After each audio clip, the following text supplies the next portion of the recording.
Good morning, good afternoon, and good evening, brothers and sisters.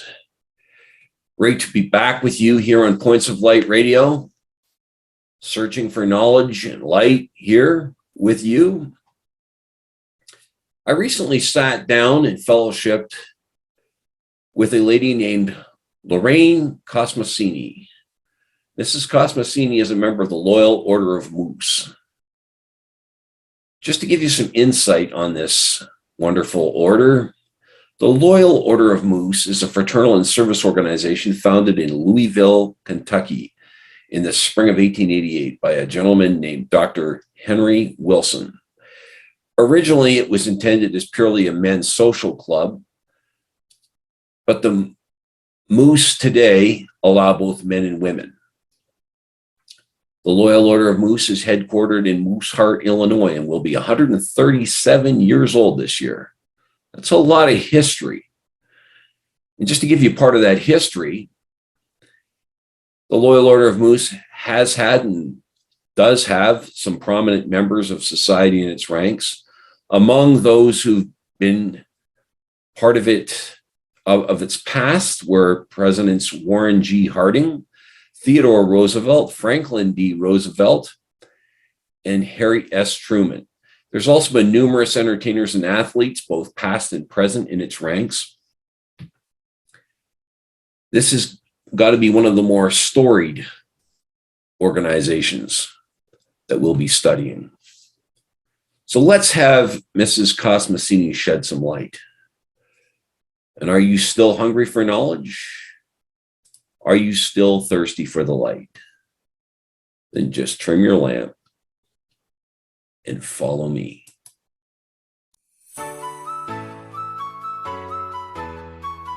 Ladies and gentlemen, seekers of light and secret knowledge wherever you may be, you are listening to Points of Light Radio, the podcast dedicated to taking you past the apron and behind the closed doors of lodges everywhere. And here is your host, Stan Miller. Mrs. Cosmacini, welcome to Points. Hello. I'm sorry to use these, but I can That's hear fine. better when I do. That's fine. Is that all right with you? That's perfect. Okay. So you were a member of the Loyal Order of Moose. Yes, I am. Let's tell my listeners and viewers about yourself. Well, what would you like to know? Well, tell us about what you've done with the Moose, what offices you've held, things like that. Okay. Actually, I'm going to cheat Stan. I'm going to, is Stan all right with you? That's fine, yeah. That's fine. Okay. I'm going to cheat, go back and say the things I've done with the Moose. I've been a Moose member for nearly 20 years. I've been a Moose brat since 1964 when my dad joined the Moose in Nanaimo, which meant we did an awful lot of things with the Moose as kids. Went away from it for a while as an adult and then came back to it. Now I have joined the Women of the Moose. I've held all the offices and positions that are available in the Women of the Moose on local and provincial levels.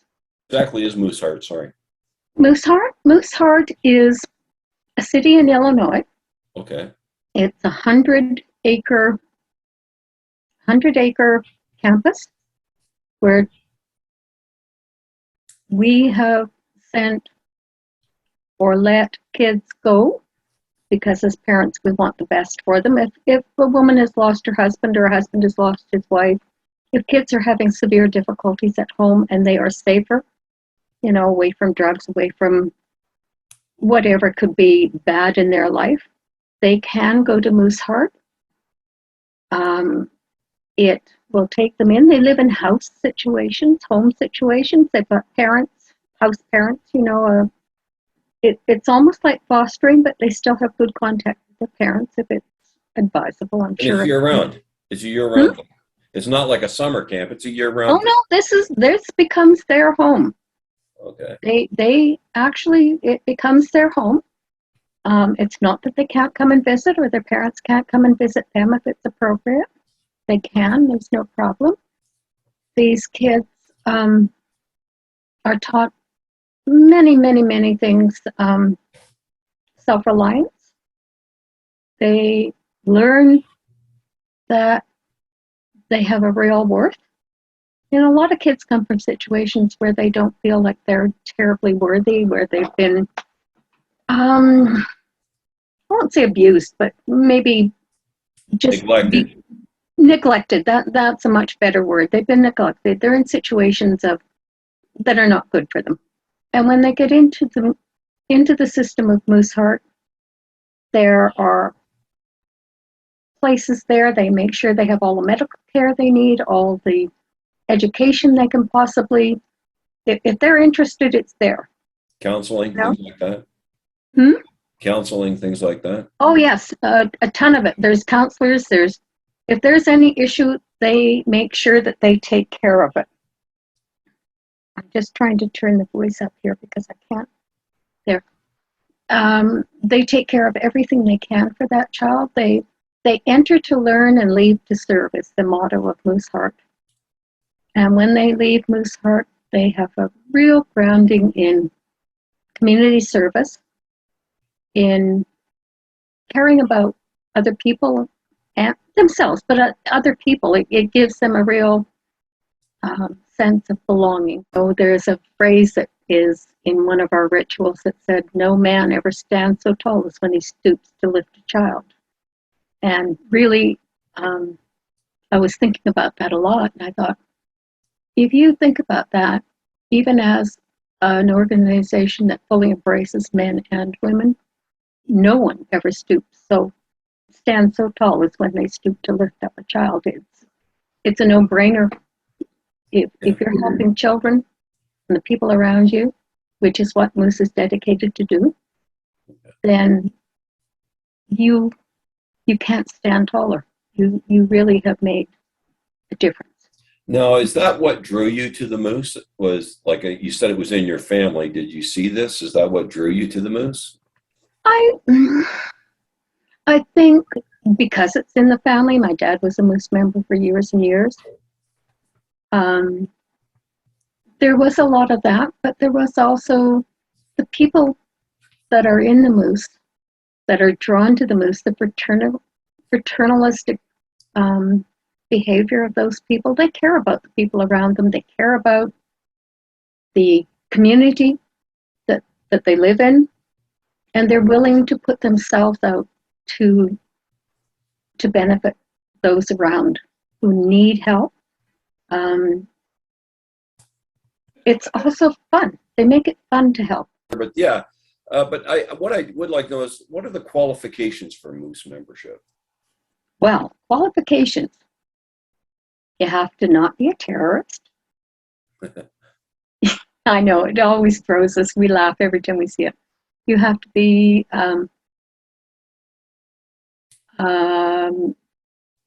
man or a woman that does not is not a terrorist, is not I don't even have it's unusual. I usually Not involved in criminal activity of any kind. That's exactly it. You don't, you have to be a person of reasonable, good character.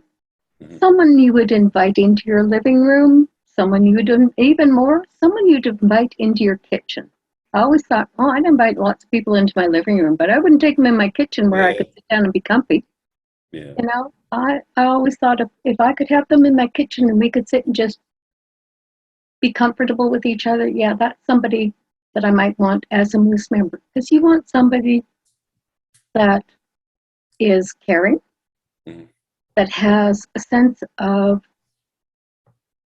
dignity of you don't, mm-hmm. My feeling is I don't want to be enclosed with someone that is loud and vulgar and I would like someone that I want to be comfortable with. Someone you take home to mother. Do you have to be religious or anything like that? There is absolutely no command of being religious. Mm-hmm. Does the Moose have a degree system? If so, Pardon how many? Me? Does the Moose have a degree system? And if so, how many degrees? The Moose does have a degree system. I'm going to have to give you the men and the women because we haven't quite got the total degrees set out for the one Moose, I'll give you the degrees for the men and women as they were before. Used to be Legion of the Moose as the lower degree for the men, or not, I should not say lower, that's not. The first degree for the men would be Legion of the Moose. Then there's Fellowship. And then there is, I think after Fellowship is Pilgrim, but there could be one in there that I'm not aware of because the men were not as clear to me. For the women of the Moose, your first degree is Friendship. That is just by being a chairman of any committee or doing anything that holding a position, being a chairman. After your Friendship, you can go for any of the positions that are available. If someone was thinking of joining, what would you say to them? How would you recommend it? How would I recommend it? Yeah, if a person was looking at joining the Moose or any other fraternity, what would you say to recommend the Moose to them?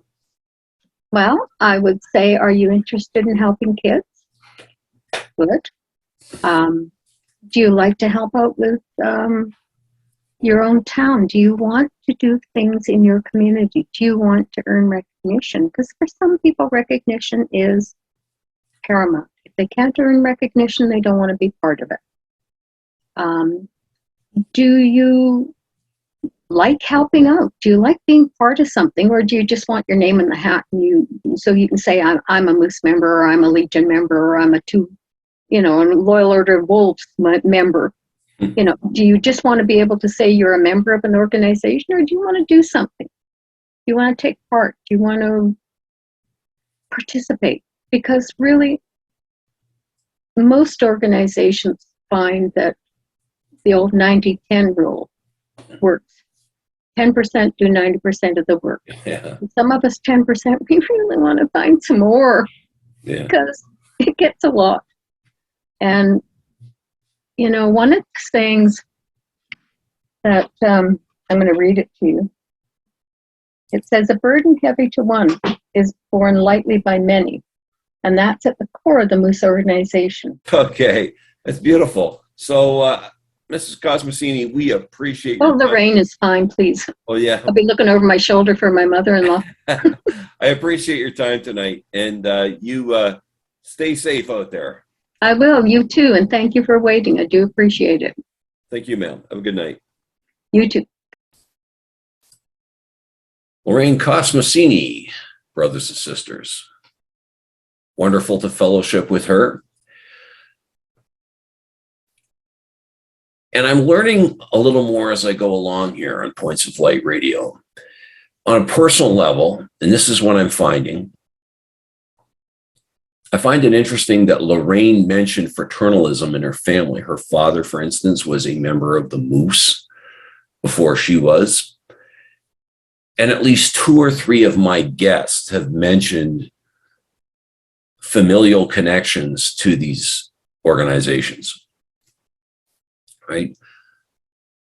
I also love how passionate Lorraine was, right, about what she did there, about how she enjoyed the fellowship of it, but also, talked about how essentially many hands making light work. Some of the things they did might have been big on their own, but, when they all got together and, between the fellowship and the hard work, they put in,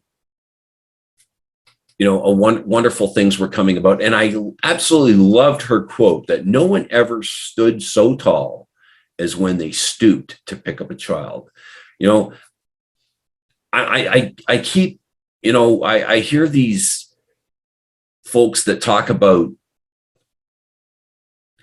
the conspiracy factors or conspiracy theories about these organizations. And, don't get me wrong, I'm going to keep looking for these things. But having said that, so far, all I've seen or heard during my fellowshipping with my guests is people that are passionate about, helping others and serving their community, right? But, as I said, we'll keep looking, we'll keep seeking, on that. We're not going to stop doing that, but